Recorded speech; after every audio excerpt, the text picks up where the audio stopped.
47 e 49 do Evangelho de Lucas, diz assim a palavra do Senhor. 47, 48 e 49. Qualquer que vem a mim e ouve as minhas palavras e as observa, eu vos mostrarei a quem é semelhante. É semelhante ao homem que edificou uma casa e cavou e abriu bem fundo e pôs os alicerces sobre rocha. E vindo a enchente, bateu com ímpeto a corrente naquela casa e não a pôde abalar, porque estava fundada sobre a rocha. Mas o que ouve e não pratica é semelhante ao homem que edificou uma casa sobre terra, sem alicerces, na qual bateu com ímpeto a corrente e logo caiu, e foi grande a ruína daquela casa. Os Salmos 119, eu vou ler com você, apesar da maioria dos cristãos saberem este versículo de cor e salteado, o Salmo 119, versículo 105, a palavra de Deus registra assim: lâmpada para os meus pés é tua palavra, e luz para o meu caminho. Glória seja dada ao Senhor. Fala conosco, Deus, mais uma vez eu lhe peço, entendendo que a tua palavra é tão linda e poderosa que fala por si só, mas o teu Espírito Santo que habita em nós, ajuda-nos, ó Pai Celeste, a ministrá-la de uma forma direcionada ao coração daqueles que nos ouvem. É o que eu te peço, a tua presença sempre, em nome de Jesus. Nós começamos na terça-feira passada, deu uma queda aí na conexão, mas voltamos. Nós começamos na terça-feira passada a parte introdutória desta palavra que o Senhor nos deu. E a gente foi falando a respeito de vários tópicos.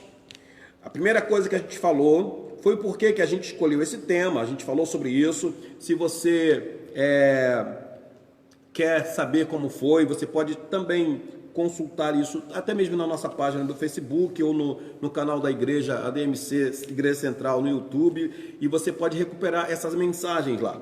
Mas, para nós não perdermos tempo, eu quero falar contigo que a gente veio falando de vários tópicos da parte introdutória, o porquê que Deus nos excitou a falar sobre esse tema e porque também a gente teve a preocupação de anexar ou de fazer uma conexão de batalha espiritual com a palavra de Deus. Até porque depois que você sai de uma guerra, a tendência natural é que a gente desanime um pouco, ou abaixe um pouco a nossa guarda, achando que a vitória já se deu por completo. Mas, na verdade, a nossa lida, a nossa guerra, ela é constante. E necessariamente, você precisa da palavra de Deus consigo para você poder continuar a sua jornada, continuar a sua caminhada na face da terra. E a gente falou sobre isso.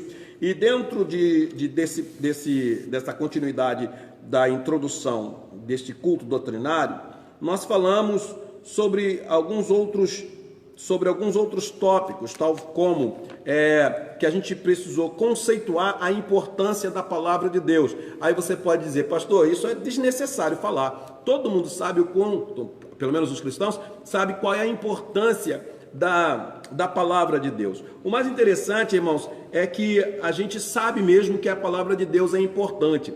Mas o que mais o Senhor Deus quer de mim, o que mais o Senhor Deus requer de mim, mais do que tudo, é que eu me comporte dentro da importância que é a palavra de Deus. É muito interessante que Deus, ele trabalha com a teoria, mas Deus é um Deus prático. Deus, ele traz a teoria, mas de forma que a sua praticidade esteja automaticamente interligada à teoria.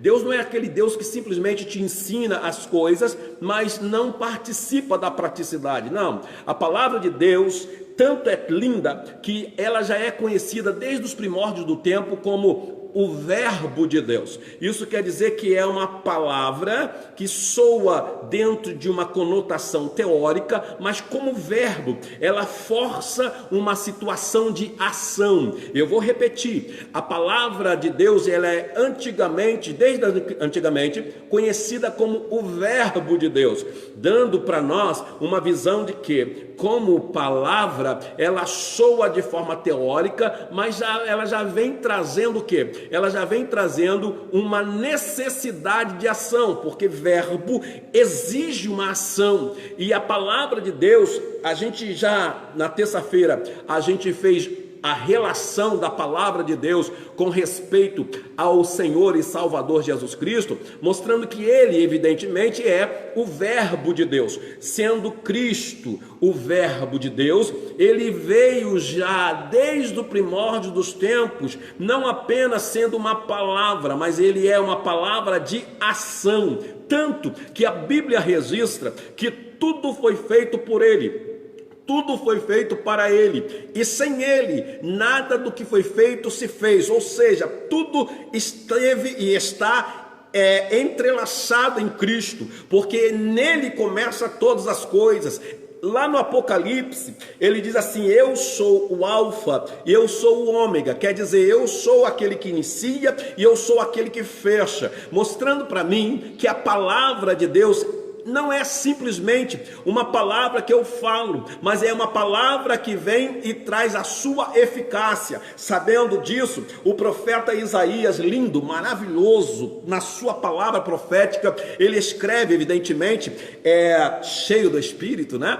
Evidentemente instruído pelo Senhor nosso Deus, lá no capítulo 55, se não me falha a memória, o profeta Isaías, ele diz assim, o Senhor falando pelos lábios do profeta Isaías: porque a minha palavra, ela é eficaz, e eu comparo a minha palavra, disse Deus, com a chuva que desce, como a neve que desce, e vem, rega a terra, dá semente ao semeador, dá pão ao que come, ao que planta, faz as ervas crescer, irriga a terra, e depois de fazer tudo isso, então ela volta, ou seja, a minha palavra jamais voltará vazia. Por isso que a palavra de Deus não é simplesmente uma palavra teórica, ela é uma palavra de eficácia, ela é uma palavra de ação, e às vezes a importância que a gente dá à Bíblia, à palavra de Deus, não é a importância que precisamos dar necessariamente à Bíblia como ela é na sua essência, em sua eficácia, na sua essência, na sua eficácia. Escuta, nós falamos também, na terça-feira passada, eu estou falando isso para você se acentuar comigo aqui, para que você entre em sintonia, para que a gente possa dar continuidade aqui à nossa palavra doutrinária de hoje. Nós falamos na terça-feira passada sobre a situação da Bíblia e sobre a situação da palavra de Deus. Uma coisa que a gente precisa saber e fazer com grande propriedade: o diferencial entre um livro Bíblia e a sua essência, tá? Uma coisa que a gente às vezes valoriza tanto. Eu vou te contar uma coisa que eu não falei na terça-feira passada. Eu não posso falar nomes por questões éticas, mas quando eu era mais novo, né?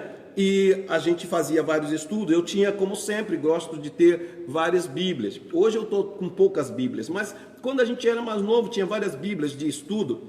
E eu sempre, quando participava das escolas bíblicas dominical, né?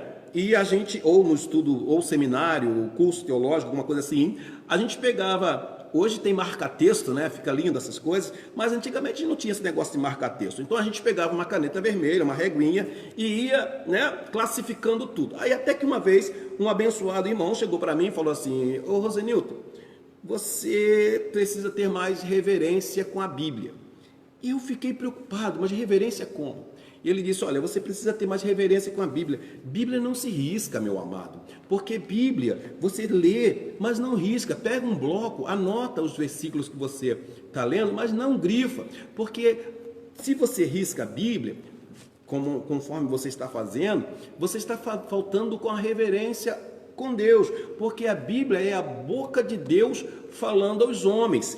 E eu olhei para aquilo, e aquilo na mesma instante me levou a refletir. E depois eu comecei a perceber que esta reverência dita não é a reverência, na verdade, com o que a Bíblia ou a palavra de Deus merece. Com respeito ao livro, ele foi dado para mim para justamente isso mesmo. Primeiro, que ele é feito de um material que vai se deteriorar. Na sua utilização, por mais cuidado que a gente tenha, vai chegar um ponto que ela vai ficar meio assim, meio velha, né? Tudo que é material, tudo que é matéria, a tendência normal das coisas é vir a se deteriorar. Nós nos desgastamos e também os nossos materiais, nossos livros, vai se desgastar. A Bíblia ela é física, né? É feita de papel. Hoje a gente tem a Bíblia de papel compilada como um livro, né? E ela vai se desgastar. A reverência que eu tenho é óbvio que eu não vou tratar a Bíblia de uma forma desregrada, mas em contrapartida, a reverência que Deus quer que eu tenha com ela, não é com um livro por si só. A reverência maior é com o cumprimento da sua essência, é com a aplicabilidade que a Bíblia tem para comigo, é quando a palavra do Senhor me orienta em determinados assuntos, em determinados comportamentos, e eu preciso me alinhar a ela. A reverência que eu preciso ter com a Bíblia e o temor é entender que a ação da Bíblia sobre a minha vida comportamental vai fazer um grande diferencial entre entrar no céu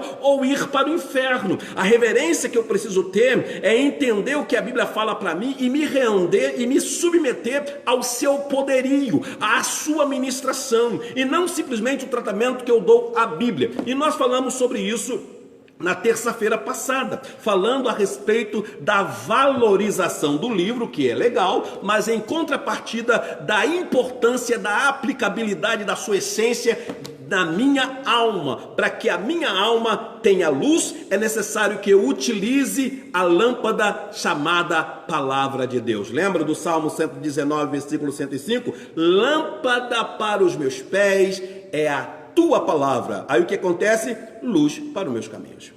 O que a gente precisa entender, e a gente falou isso terça-feira passada, é a diferenciação entre o livro Bíblia, que é muito legal, hoje tem Bíblia de vários tipos, né? E a sua essência. A Bíblia ela pode ser Bíblia de vários tipos. Tem Bíblia da mulher, Bíblia infantil, Bíblia teen, Bíblia de estudo, Bíblia do pregador, Bíblia da adoração, Bíblia disso, Bíblia daquilo. Mas ela não pode perder a sua essência, que é justamente a aplicação desta essência no meu comportamento cristão. Como eu vou melhorar? Eu vou melhorar quando essa essência, que é a palavra de Deus, que é o próprio Cristo, que vem em mim, me torne uma pessoa melhor. Tanto que a mesma palavra, ela diz, olha, aquele que agora está em Cristo, nova criatura é. Ou o que quer dizer isso? As coisas velhas se passaram, porque agora a luz da palavra de Deus te norteou, te referenciou, te encaminhou para um novo comportamento. E a própria palavra fala que aquele que matava não mata mais, aquele que roubava não rouba mais, aquele que adulterava não adultera mais, aquele que prevaricava não prevarica mais, aquele que estava na condição de ida para o inferno agora está caminhando para o céu, porque a palavra de Deus nele fez com que o seu comportamento mudou e mudou para melhor. É isso que a gente vai estar falando aqui. Amém? E é isso que a gente vai estar norteando. E terça-feira passada a gente falou sobre isso. E hoje, querido, eu quero dar sequência, ainda dentro do ponto introdutório deste tema, que é a palavra de Deus. A palavra de Deus, a luz que ilumina o caminho da alma, né? Eu quero trazer para você a continuidade dessa palavra introdutória. A palavra de Deus, ela é viva e ela faz viver. A palavra de Deus é tão linda que, além de ser viva, ela faz o ser humano viver e ainda torna o homem a restaurar a sua vida caso entre no caminho mau. E outra, sem efeito de praticidade, é isso que a gente tem que ter muita atenção. A palavra de Deus, sem o efeito da sua praticidade, ela é mais uma palavra lida, ou ela é mais uma palavra ouvida. Deixa eu te falar uma coisa. Eu disse isso também terça-feira e eu preciso repetir porque eu acho interessante você saber. Quando a gente fala de Bíblia Sagrada, é óbvio que a gente está se referindo à palavra de Deus. Mas a gente não pode entender que o livro sirva de amuleto. Livro, Bíblia, não é amuleto. E tem muita gente, ou por ignorância, ou por descuido, ou por desatenção, ou simplesmente porque ignorância, né? Ainda, quando eu falo ignorância, é o não saber, né? Usa a Bíblia ainda como um amuleto. E eu disse terça-feira passada, e eu posso, para eu dar continuidade, eu preciso falar isso de novo. Pega a Bíblia lá no Salmo 91 e bota aberto lá no seu rack lá, no seu móvel, na sua sala. Salmo 91, e fica lá, aquele que habita nos esconderijos do Altíssimo. E muitas pessoas acham que isso já é uma segurança total. Ah, pastor, o senhor está entrando em credo alheio. Não, eu estou falando da palavra de Deus na sua eficácia, na sua eficiência. E chega lá, fica isso aberto, e como se aquilo fosse gerar na pessoa ou gerar na casa uma proteção. Aquele que guarda não é simplesmente o livro aberto, mas é a presença invocada e manifestada da palavra. Quem é a palavra? A palavra é Cristo. Por que eu repeti isso? Porque agora nós vamos entrar em um tópico que eu vejo que é muito necessário. Jesus falou assim: examinais as Escrituras, porque vocês encontrarão nelas a vida eterna, e são de mim que elas testificam. Vou repetir o versículo. Examinai as Escrituras, porque vocês encontrarão nelas a vida eterna, e é sobre mim que elas testificam, ou que elas confirmam. Jesus estava dizendo assim: olha, essa palavra, as Escrituras, é sobre mim. A essência da Escritura sou eu. E se você examinar as Escrituras, se você manusear a Escritura, se você tatear com jeito, com prazer, como aquele que busca, como aquele que vem como sedento à água, ele vem ao conhecimento, vai adquirir de mim porções suficientes para obter a vida eterna. Em outras palavras, Jesus dizendo: eu sou as Escrituras, e tudo que você precisa para viver está em mim. Logo, quando você se abstém das Escrituras, você está se abstendo de mim. Quando você diz não leio, ou não medito, ou não como, ou não aprecio, ou não mergulho na essência da palavra, você está dizendo assim: Senhor, eu estou neste momento colocando uma restrição entre eu e o Senhor. O meu relacionamento contigo já não é mais como deveria ser. Logo, eu não vou ter de Cristo justamente a necessidade, a porção necessária para que eu adquira a vida eterna. É a mesma coisa, esquece esse negócio de quarentena, mas é a mesma coisa que você chegasse para alguém que você diz amar, que você diz que gosta, e há muito tempo que você não o vê, e quando o vê, não quer dar nenhum abraço. Quando a Bíblia fala, Jesus dizendo examinai, Jesus não está dizendo: opa, como é que está você? Não. Eu sempre gosto de fazer uma analogia desse versículo com as nossas idas aos consultórios médicos. Quando a gente vai ser examinado, e nesses dias, esquece esse negócio de quarentena, tá? Estou falando de uma situação normal. Aí a gente vai no médico, principalmente quando é para levar, a gente observa muito isso quando a gente vai levar nossos filhos, principalmente quando são pequenos.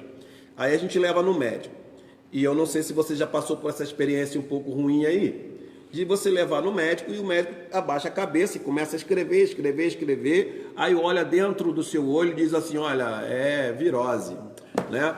Aí você fica indignado, porque você olha e diz: rapaz, o cidadão nem mediu, nem aferiu a minha pressão, ele não colocou aquele aparelhinho aqui, né, estetoscópio, acho que é esse o nome, para ver para ver o meu pulmão. Ele nem me examinou, aí já fala logo rasgado, ele nem me examinou, ou seja, ele não me colocou a mão. Sabe, o que Jesus estava dizendo é assim: entre nos detalhes da palavra, examine as Escrituras, Olhe nos detalhes. Irmãos, eu costumo dizer que Deus, ele tem uma mensagem bombástica nas entrelinhas. Uma vírgula nas escrituras é uma mensagem de mudança de vida, de história, comportamental, é uma iluminação na sua alma que vai te tirar do abismo, simplesmente porque você examinou a escritura e num detalhe que talvez outra pessoa não percebeu, mas o Espírito Santo te encaminhou, porque você teve o cuidado, a sensibilidade de examinar a escritura dentro de uma visão de que você estava absorvendo ou buscando absorver dela alguma coisa nutritiva. E eu vou lhe dizer, o que a Bíblia tem de nutritivo é algo maravilhoso. Não tem alimentação maior do que a palavra. Lembra que Jesus falou? Jesus disse assim, olha, na verdade Jesus repetiu o versículo. Nem só de pão vive o homem. Jesus estava dizendo, olha, o pão ele é fundamental para o seu físico. É necessário que você coma pão. Mas se você não se alimentar da palavra que sai da boca de Deus, está pegando para você, meu amigo. E quem é a palavra que sai da boca de Deus? Não é o próprio Cristo? Não é o próprio Verbo? Disse Deus, haja luz, não foi isso que aconteceu lá no capítulo 1, a partir do desenrolar do versículo 1, no princípio criou Deus os céus e a terra era sem forma e vazia, e havia treva sobre a face do abismo, e o Espírito de Deus pairava sobre a face das águas, e disse Deus, haja luz, e houve luz. Não foi assim? E lá na frente o próprio apóstolo João falou, olha, no princípio era o Verbo, e o Verbo era Deus, e esse Deus que era Verbo, agora está habitando entre nós, né? E vimos a sua glória como a glória do Pai, e hoje, disse João, estamos tendo esse Verbo em forma humana, habitando conosco. Então, sobre isso, Jesus fala, examinar as Escrituras. Em outras palavras, Jesus queria dizer assim, olha, andai comigo, naquela ocasião, andai comigo, levante comigo, tome café comigo, almoce comigo, ande pelas ruas comigo, dirija o seu carro comigo, ande no seu transporte comigo, esteja na sua casa comigo, se relacione com a palavra, porque a palavra ela vai ser para você e para mim fundamental para a mudança de histórias de vida comportamental, porque este é o propósito do Evangelho. O que é o Evangelho? O Evangelho são boas novas. O que são boas novas? São notícias novas. Que notícias novas se proclamam? No reino celestial, implementado na terra, os proclamas do rei é o seu edital chamado Cristo, a palavra viva e eficaz. Está entendendo a importância da palavra? E é esse tópico que nós estamos desenrolando, falando da importância da palavra, porque às vezes a gente acha que a palavra é importante. Eu brinquei na terça-feira passada, né? Brinquei no bom sentido, porque nós pastores, desculpa os pastores que estão participando comigo aqui, mas eu já disse na terça-feira passada, não fique chateado comigo, né? Mas na terça-feira passada eu falei, nós pastores às vezes falamos coisas no culto, tipo, chegamos ao melhor momento do culto, que é a palavra. A palavra de Deus já está sendo norteada, já está sendo ministrada, já está sendo derramada aos corações desde a palavra da oração introdutória, quando Deus toma a primazia, quando o Espírito Santo toma a primazia da reunião, e quando ele toma a primazia da reunião, a presidência da reunião, o amado, é ele que fala, é ele quem designa, é ele quem ministra, é ele quem traz ao ministro do louvor qual é o louvor, a unção do louvor. E esta palavra pode ter 1000 pessoas, mas ela vai encontrar um coração necessitado de ouvir aquilo que está sendo ministrado. A palavra de Deus é linda, e a preocupação de Deus com a sua palavra é algo sobrenatural. E é aí que eu entro também com a preocupação de Deus e os seus propósitos. Pastor, isso está parecendo estudo bíblico. Eu gosto muito de falar sobre isso, porque a gente traz um culto doutrinário, que por mais que a gente traga informações, mas a preocupação maior é que essas informações ela entrem com uma função de mudar o meu e o teu jeito de viver para melhor em relação a Cristo, a você mesmo e ao mundo. Amém? A ideia da palavra de Deus é fazer com que eu e você tenhamos fortalecimento na nossa vida. E tanto que a gente leu o capítulo 6, versículo 47 ao 49 de Lucas, fazendo alusão a esses textos que a gente leu, né, onde Jesus fala do homem que constrói a sua casa na rocha. E aí Jesus fala, esse homem é aquele homem que escuta a minha palavra. Aquele que escuta a minha palavra e pratica, ele é comparado àquele que constrói a sua casa sobre a rocha. Correto? Aí Jesus fala, mas tem aquele também que ouve, mas não pratica a palavra. Logo, esse é um homem teórico. Ele vai ouvir, mas não vai praticar. E então, por não ter a minha orientação, a orientação do engenheiro Deus, ele vai construir a sua casa em um terreno, na areia. Vem as intempéries da vida, vem as intempéries com as suas correntes fortes e derruba a sua casa e a sua ruína. O seu prejuízo é enorme. É o que a Bíblia registra.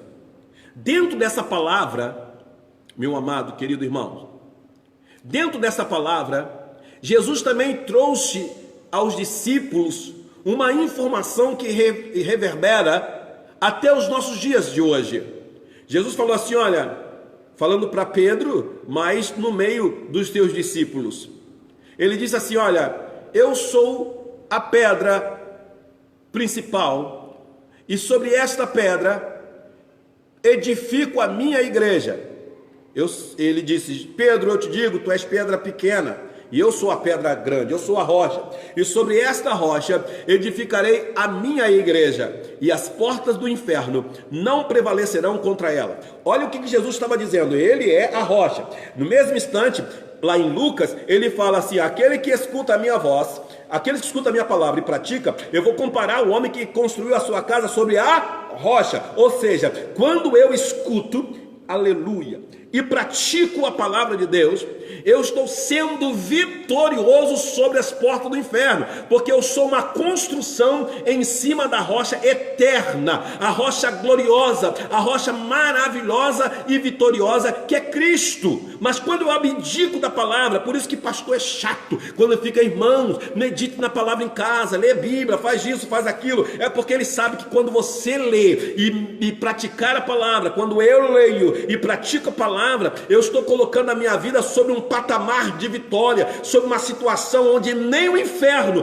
vai roubar aquilo o qual o Senhor construiu. E o que o Senhor construiu, pastor? A palavra de Deus gerou em mim fé e levou-me a uma condição de salvação. Prova isso, eu provo. A Bíblia fala assim, que a fé vem pelo ouvir, e ouvir a palavra de Deus. Quando a Bíblia fala esse ouvir, ele não está falando o que a gente fala e você escuta, está falando de ouvir do ponto de vista de atendimento, de execução. Quando eu ouço executando a mesma, eu logo, evidentemente, produzo em mim, pela fé, a salvação em Cristo Jesus. Eu produzo não, o Senhor traz a salvação na minha vida através do ouvir a palavra de Deus. Amém, queridos?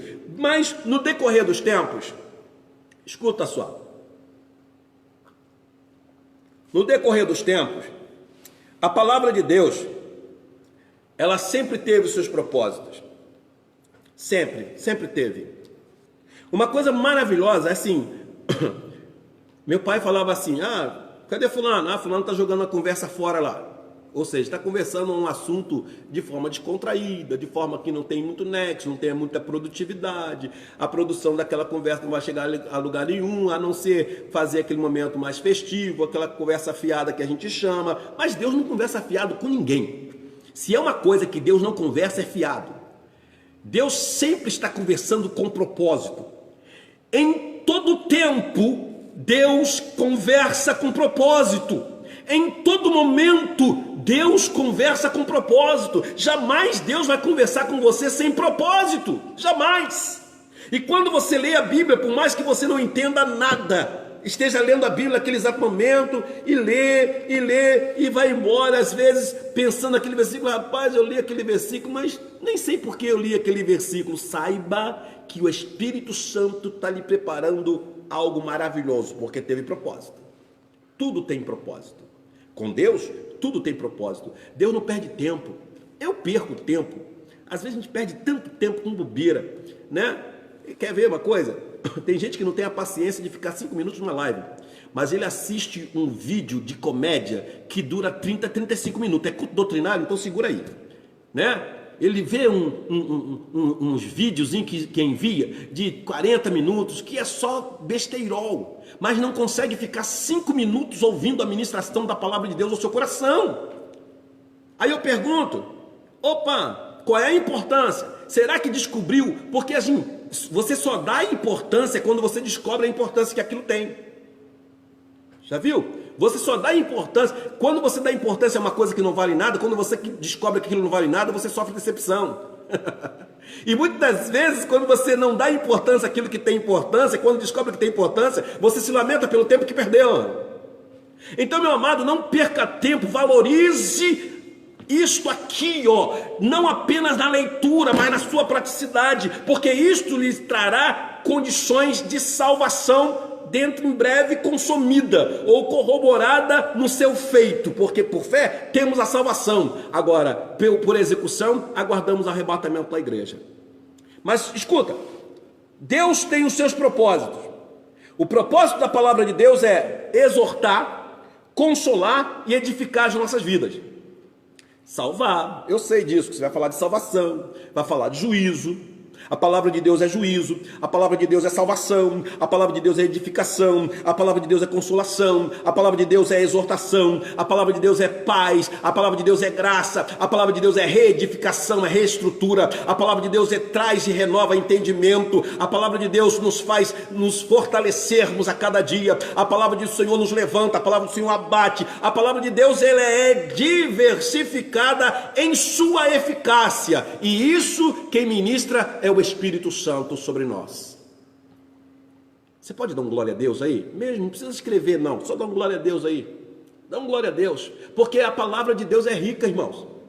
A gente vive para lá e para cá, buscando os melhores livros, buscando melhores literaturas. É legal, ler é bom, sabe muito quem lê muito, mas ler a palavra de Deus e meditar nela, e viver nela, e ter ela como bússola, ter ela como ponto de referência de navegação nesse mar terrível que é o mar desta vida, sabe, cheia de ondas tempestivas, de ondas tempestuosas, de situações adversas que quer roubar a nossa boa navegação com um piloto chamado Cristo. Só a palavra de Deus para nos governar.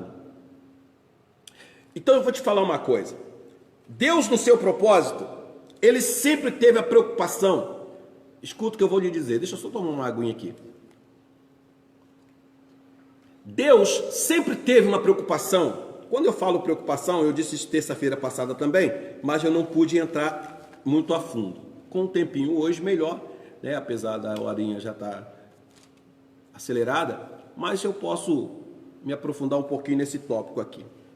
Deus, desde que ele criou o homem lá no Éden, né? A Bíblia fala que Deus criou o Éden, faz o jardim, depois que está tudo prontinho, ele coloca Adão lá dentro. Depois faz da costela, a partir da costela de Adão, Deus faz Eva. Eu sei que você conhece a história toda. Os dois vivem lá no jardim e Deus começa então a se relacionar com o ser humano. Relacionar mesmo. Deus entra, conversa, bate papo, né? Uma coisa linda, maravilhosa. E ali a palavra estava verbalizada, né? Naquele tempo da criação, aquela coisa toda, e Deus entra na glória, até que o homem peca, o homem sai da presença, sai do Éden, e Deus não perdeu o interesse de conversar com o homem. Para conversar precisa de palavra, né? Não tem como você conversar. Tudo bem que hoje as pessoas falam assim, mas e os mudos? Os mudos também têm a sua palavra. E é bom que você possa entender que a palavra nem sempre é expressada. Ela possa ser escrita, ou hoje tem Libras, né? Coisa linda essa linguagem de Libras, de tanta outra sorte de comunicação que existe, né? Mas vamos falar, Deus traz então a ideia da palavra, porque Deus traz essa necessidade ao homem para se relacionar com o ser humano, no caso com o homem, no caso com Adão, com Eva, e Deus se relacionava. Até ali, a palavra de Deus estava simplesmente como a palavra verbalizada, era o verbo de Deus. E a palavra, posteriormente, Deus então chama Abraão, depois de Abraão vem Moisés, até que Deus aprimora, digamos assim, vou falar aprimorar, eu não sei se eu vou ser feliz nessa palavra aprimorar. Eu vou usar essa palavra para você me entender. Eu vou falar aprimorar ou evoluir. Até que Deus dá uma evoluída na forma de se relacionar com o homem. Quando ele chama Moisés e lá no monte, Deus tira uma lasca da rocha e faz 2 tábuas, que são os 10 mandamentos. E a Bíblia fala que com os próprios dedos Deus escreve, né, nas tábuas da lei e entrega na mão de Moisés e fala: Moisés, aqui está a referência para o meu povo seguir. Você fala, você lê e o povo segue, porque então as referências agora estavam nas tábuas da lei. Eu sei que você vai dizer que quando Moisés desce, porque a Bíblia registra e evidentemente nela cremos, né, Moisés desce do monte, vê o povo lá adorando ao bezerro de ouro, fica indignado e quebra as pedras da lei. Depois o próprio Deus vai dizendo, Moisés vai redigindo, e novamente tem as novas tábuas da lei. O que eu quero dizer? Naquele instante, Deus estava trazendo a sua palavra na pedra. Deus estava trazendo a sua palavra nas pedras, nas tábuas da lei, através daquelas pedras dadas por Moisés. E é através daquelas pedras, evidentemente, seguida também pelas leis que foram criadas para o povo seguir, Deus relacionava com o homem. Deus falava com Moisés, falava com Arão, trazia os desígnios para Arão, e o povo seguia as orientações e obedecia as leis que estavam naquelas pedras, ou os 10 mandamentos que estavam nas pedras, e evidentemente com as outras leis. Evidentemente também que as coisas foram evoluindo, aí depois veio o papiro, aquilo que vocês aprendem na escola bíblica dominical, a coisa vai mudando, vai acelerando. E o que acontece, pastor? Acontece que até então a palavra, ela estava justamente nas escritas, tanto em pedra quanto nos rolos, e a palavra de Deus era falada justamente apenas por um, e poucas pessoas tinham acesso àquele rolo, ou a pedra não tinha acesso nenhum, e ao rolo poucas pessoas, até mesmo para ministrar, até mesmo para falar na sinagoga, não era qualquer um que falava na sinagoga. Então o que acontece, pastor? Acontece que a palavra era dada não a todos, mas a todos eram dado ouvir, para ter acesso à palavra. Escuta, irmão, para ter acesso à palavra, você só entrava com o ouvido. E você, mesmo que depois que o seu comportamento mudou, porque agora você entendeu que Jeová começou a te nortear, mesmo assim, você era norteado por ouvir a palavra sendo lida. Até que um dia, escuta, até que um dia, Deus disse: não, eu vou melhorar esse negócio. E a Bíblia fala que o verbo se encarna, a palavra que estava na pedra, a palavra que estava no papiro, sai do papiro, sai dos rolos, e agora está personificado na pessoa maravilhosa que é Jesus Cristo. A palavra agora anda, a palavra fala, a palavra toca, e a palavra cura, a palavra abraça, a palavra olha, a palavra chora, a palavra sorri, a palavra se alegra, a palavra ora, a palavra intercede, e a palavra morre na cruz. E que coisa linda, pastor! Isso quer dizer o quê? Que a preocupação maior de Deus era fazer com que o ápice da sua palavra fosse notada, fosse perceptível ao homem, tanto que a gente brinca às vezes nas nossas mensagens, que o apóstolo João, eu disse na terça-feira passada, não tenho nenhum problema em repetir, que o discípulo João, que depois se tornou apóstolo, ele recostava a sua cabeça no peito de Jesus, e a gente brinca, João foi o único que colocou a sua face no peito da palavra. Colocou por quê? Porque Jesus agora é a própria palavra encarnada. Maravilha? Tudo isso porque Deus quer se relacionar com você. Tudo isso porque Deus quis se relacionar com o homem de forma mais profunda. Por isso que eu falei da eficácia.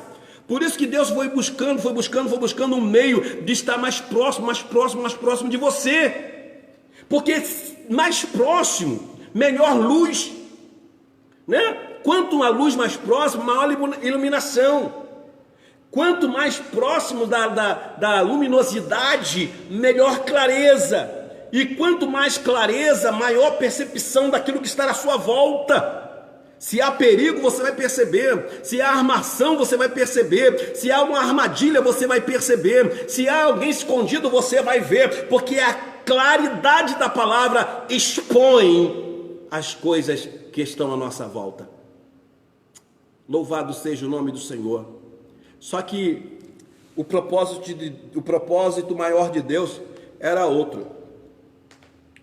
Por isso que eu estou falando, queridos, olha só. Leia isso daqui, Bíblia. Só que vou te falar uma coisa. A Bíblia é um livro. A sua leitura não é a mesma coisa de você dizer que leu e dizer que tem a essência. Vou te provar isso. Vou te provar isso. Muitos juízes, muitos advogados, muitas pessoas, elas conhecem Bíblia. Conhecem Bíblia, de Gênesis a Apocalipse, de Gênesis a Malaquias, de Mateus a Apocalipse. Conhecem Bíblia, mas às vezes não tem a essência. Não tem a essência. Vou te falar uma coisa. Sabe o que Deus vê? O que Deus viu? Deus viu que quando Jesus estava encarnado, a palavra estava entre os homens. Tanto que o próprio João, me desculpa repetir, ele disse: o verbo se fez carne e habitou entre os homens. Jesus estava entre os homens, ele é a própria palavra. Só que tem uma coisa, agora eu acho que eu vou deixar meio mundo doido aí, mas paciência, eu vou falar sobre isso. Acho que eu vou deixar para terça-feira que vem, mas eu só vou dar uma pincelada sobre isso, porque terça-feira que vem a gente vai ficar muito sobre isso aqui. Tem um texto na Bíblia que a gente lê muito, escuta muita gente pregar. Eu já falei isso aqui na Central, tá bom, Central? Então, de repente, você já vai saber o que eu vou dizer aqui, mas paciência faz parte daquilo que eu preciso ministrar. E a gente já vai começar a encerrar a nossa live dentro de alguns instantes. Tem um texto na Bíblia, no capítulo 14 do livro do Evangelho de João. O Evangelho de João, capítulo 14, começa assim. Pense comigo, vou falar bem devagarinho para você acompanhar a linha de visão do texto aplicado. Não se turbe o vosso coração, João 14. Não se turbe o vosso coração. Credes em Deus. Crede também em mim. Na casa de meu Pai há muitas moradas. Se não fosse assim, eu vou-lhe teria dito: vou preparar-vos lugar. E se eu for e vos preparar lugar, virei outra vez e vos levarei para mim mesmo, para que onde eu estiver, estejais vós também. Mesmo vós sabeis para onde eu vou, e conheceis o caminho. E disse-lhe Tomé: Senhor, nós não sabemos para onde vais, e como podemos saber o caminho? Aí disse Jesus: olha, eu sou o caminho, a verdade e a vida, e ninguém vem ao Pai senão por mim. Vamos ficar até aí. A gente acostumou, ou muita gente aprendeu, de que João 14 estava falando que Jesus ia para o céu, preparar lugar no céu, né? E voltaria para nos levar de novo para o céu, porque ele foi para o céu preparar lugar. Na verdade, me perdoe se você crê dessa forma, mas eu quero discordar. Jesus, ele não estava falando que estava indo para o céu, até porque ele não foi, né? Ele morre. A Bíblia diz que ele vai, morre, ressuscita no terceiro dia e ainda fica mais 40 dias depois que ele vai assunto ao céu. Então ele vai e volta, então não era para o céu. Jesus estava dizendo que ele estaria indo preparar lugar, correto? Aí você fala assim, não, pastor, mas que lugar é esse? Primeira coisa que a gente precisa entender, a Bíblia começa, o capítulo 14 de João começa assim, não se turbe o vosso coração. Ora, o capítulo 14 de João começa dessa forma, não quer dizer que o assunto começou ali. A gente, quando lê Bíblia aqui no nosso tempo, o pastor fala assim, abra no livro de João, capítulo 14, aquela coisa do Evangelho de João, capítulo 14, aí você abre no capítulo 14 e acha que aquele assunto começou ali, mas na verdade não começou ali. Esse assunto, ele já vinha acontecendo desde o capítulo 7, teve festa, aquela coisa toda, Jesus chega para os judeus, que estavam todos reunidos assim, e Jesus fala assim, olha, para onde eu vou, vós não podeis vir. E deu aquele murmúrio, queria saber para onde Jesus estava indo, aquela coisa toda. E lá na frente, Jesus chega no capítulo 9, se não me falha a memória, você pode ler do 7 até o 14, você vai entender o que eu estou dizendo na tua casa. Com calma você lê aí. Jesus chega somente para os discípulos e fala assim, olha, para onde eu vou, vós não podereis ir, mas depois me seguirás. Tanto que no capítulo 14 e no versículo 4, Jesus fala para ele, ó, mesmo vós sabeis para onde eu vou e conhece o caminho. Vocês sabem para onde eu vou e vocês conhecem o caminho. Só que os discípulos estavam tão turbados, por isso que ele falou, não se turbe. Eles estavam tão perturbados, eles estavam tão tristes com a ideia de perder Jesus, de ficar sem Jesus, porque eu não sei se você também fica assim, pensando ou tendo essa ideia de que Jesus pode sair da tua companhia ou deixar você, é algo doido. Ficar sem Jesus é algo maluco. Imagine você acordar durante 3 anos, gente. É porque a gente fala assim, Jesus é maravilhoso, é glorioso. Assim, os discípulos, durante 3 anos, eles acordavam com Jesus, andavam com Jesus, viam os milagres de Jesus, viam tudo que acontecia, morto ser ressuscitado, coxo andar, cego ver, surdo ouvir, mudo falar, uma série de coisas, pão multiplicar por 2 vezes. Irmão, andar com Jesus era sinal, era convicção de coisas tremendas, maravilhosas a ser contempladas. E de repente Jesus fala, não, estou partindo. E vou para um lugar aí, eu volto depois, e os discípulos ficaram perturbados. Aí Jesus começa, não se turbe o vosso coração. Jesus estava dizendo assim, olha, eu vou morrer, mas eu vou voltar. Eu preciso morrer para preparar lugar, estar com vocês e vocês comigo. O que isso estava dizendo? Jesus estava falando, eu preciso passar pelo processo da cruz.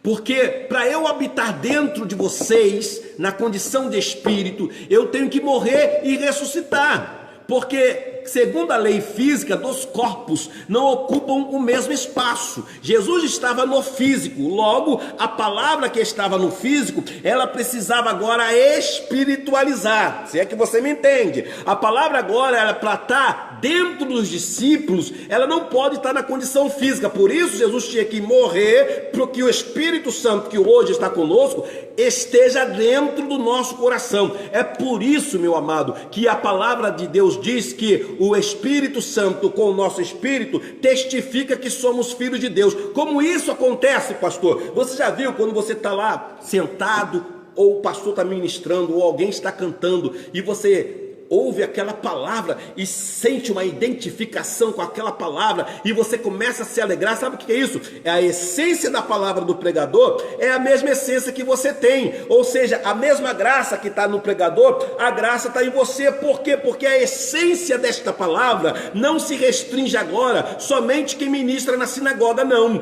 A essência dessa palavra está nas tuas mãos, porque você tem acesso a ela, não apenas por ter o livro Bíblia na mão, mas porque lá atrás, quando Cristo morreu, o véu do templo rasgou e não há mais separação, isso dizendo que não há mais restrição. Tanto que lá em Apocalipse a palavra vai dizendo que agora nós somos sacerdotes e príncipes do Senhor, ou seja, nós temos acesso à sala do trono, porque o Cristo que morreu é o nosso sumo sacerdote, que uma vez, segundo Hebreu, entrou no Santo dos Santos e de lá nunca mais saiu, intercede por nós e temos livre acesso a Deus por fé em Cristo Jesus, introduzido pelo Espírito Santo que habita dentro de nós. Amém? Então a palavra de Deus agora não é simplesmente um livro, mas a sua essência. Isso quer dizer o quê? Quer dizer que a essência dessa palavra, pelo Espírito Santo, está dentro de nós no Espírito Santo, porque o verbo vivo não é Cristo, ele não é o Cristo ressuscitado, logo essa palavra não é viva, e essa palavra só é viva e eficaz na minha vida quando o meu comportamento identifica e anuncia isso. Se o meu comportamento cristão na terra dos vivos, na terra do mundo físico, não mostrar o que a palavra fala, irmão, é tudo teoria. Por isso a prática de vida cristã é quando eu falo e faço a palavra de Deus nas minhas atitudes. E isso é possível quando o Espírito Santo de Deus está em mim, porque se o Espírito de Deus está em mim, logo a palavra também tem que estar. Porque ele, o Espírito, é o intérprete da palavra. Por isso que quando eu leio, entra no meu entendimento, não é a minha intelectualidade que vai revelar a palavra, mas o Espírito Santo que está em mim. A palavra de Deus, ela vai iluminar agora o meu comportamento. A minha vida comportamental vai melhorar porque eu vou ler a palavra, o Espírito Santo vai revelar qual é a vontade dele naquela palavra lida e vai me nortear nos meus caminhos comportamentais em relação à minha comunhão horizontal, que é a minha comunhão com os homens, e a minha comunhão vertical, que é a minha comunhão com o Senhor. As duas precisam estar afinadas. Eu não consigo não ter comunhão com os homens e ter comunhão com Deus. E é impossível ter comunhão com Deus e não buscar comunhão com os homens. Tanto que o apóstolo João, na sua epístola, ele escreve, se andarmos na luz, como ele na luz está, temos comunhão uns com os outros. E o sangue de Jesus Cristo nos purifica de todo pecado. Então temos que andar na luz, ou seja, temos que ter a palavra, né? Temos que ter comunhão com os nossos irmãos, que é o testemunho da palavra na minha vida comportamental. Aí as ações do mundo espirituais acontecem na minha vida. O sangue de Cristo me purifica e eu estou apto a me apresentar à mesa do rei. Amém, querido? A palavra de Deus, irmãos, ela é de suma importância. Crente que omite palavra, crente que omite a vida dele em relação à convivência com a palavra, ele está dizendo, eu estou abrindo mão do céu, eu estou abrindo mão do relacionamento com o Senhor, porque é isso que nos norteia a ter um bom relacionamento com o Senhor. Amém? Que na verdade, para a gente terminar, porque na verdade já está terminando mesmo, a gente precisa entender isso. Qual é a importância da palavra de Deus? Não é a importância apenas do livro, é a importância da sua essência. Como isso acontece? Em que momento é porque assim, rapidinho, para eu terminar, só beber um pouquinho d'água aqui. Deixa eu falar uma coisa para ti. Tem um versículo, não está aqui no resumindo, eu vou guardar aqui, tá? Porque eu já terminei a parte de hoje, só para a gente encerrar. Tem um versículo em Provérbios, e eu já ministrei isso aqui até na live mesmo. Não sei quando, não me pergunte, porque a gente fala muito. Que dizia assim, Salomão fala assim, que a lâmpada de Deus, que o espírito do homem, agora veio, o espírito do homem é a lâmpada de Deus que ilumina a alma. Como a gente está falando da palavra de Deus iluminando o caminho da alma, o que acontece? O homem tinha plena comunhão com Deus, logo ele estava na luz. Quando o homem peca, Paulo fala que o homem foi separado da glória. Essa glória é glória de presença ou glória de luz, né? Porque a presença de Deus traz luz. Se eu sou separado de Deus, logo eu estou em trevas. A lâmpada que ilumina a alma do homem é o Espírito, que é o Espírito do homem, tá? Não é Espírito Santo, não. É o Espírito do homem que ilumina a alma. Logo, esse Espírito, para iluminar, ele tem que estar conectado a Deus, porque Deus é a fonte de luz. Se eu estou em Deus, eu tenho luz na minha lâmpada. Se eu estou fora de Deus, eu só tenho lâmpada, mas não tenho luz. Logo, a minha alma está em trevas. Se a minha alma está em trevas, as minhas ações comportamentais serão daqueles que estão em trevas. Você já imaginou alguém que não enxerga andar em lugares desconhecidos? É muito interessante que ele não vai desenvolver. E mesmo que você esteja em lugares conhecidos, mas se você não tem luz, a probabilidade de você tropeçar e cair ou se machucar é altíssima. Eu te digo que a cada 10 passos, você vai dar 8 passos, 9 passos em falsos, andando devagarzinho, mesmo que sendo da tua casa. Quer um teste? Assim que terminar a live, vai para dentro da tua casa, apaga a luz toda, deixa tudo na escuridão e sai correndo da cozinha até a sala para ver se você não vai correr com uma certa restrição, mesmo conhecendo a tua casa. Assim é um homem, ele achava que conhecia a si próprio, mas quando ele perdeu a luz de Deus, ele agora ficou desgovernado, porque mesmo conhecendo ele próprio, a Bíblia fala que o coração engana ele mesmo, né? E mesmo conhecendo a si próprio, agora ele anda tateando. Mas quando Jesus veio e religou o homem a Deus, trouxe ao homem novamente a luz, pelo sacrifício do Calvário. Logo, o homem agora passou a ter luz na sua lâmpada. A sua alma foi iluminada e agora ele percebe aonde é que ele coloca os pés. E disse Jesus: olha, quem quiser vir após mim, negue-se a si mesmo, tome sua cruz e siga-me. Ou seja, eu sou a luz, me siga, aonde eu andar você vai andar também. Logo o homem passou a ter luz da sua alma. Pastor, o que quer dizer luz na sua alma? É porque na alma, dentro da alma tem o entendimento, a intelectualidade, o poder da escolha, as emoções, os sentimentos, tudo isso dentro da alma. Com a alma toda nas trevas, o homem não sabia ter um bom poder de escolha. O homem não sabia utilizar de uma forma legal a sua intelectualidade. Mas quando Cristo haja luz na vida dele e a lâmpada voltou a acender, então o Espírito Santo, pela luz dada, revela ao homem o que ele tem que escolher, como escolher, de que forma escolher, quem escolher e por onde escolher. Ou seja, de que forma você precisa usar a sua intelectualidade, mostrando que o maior intelecto do homem acontece no seu ápice quando ele se submete, se condiciona à vontade de Deus na sua santa palavra. Amém? Que o Espírito Santo do Senhor possa nos ajudar. Terça-feira que vem estaremos de volta aqui, de novo às 19h30, ministrando a palavra do Senhor.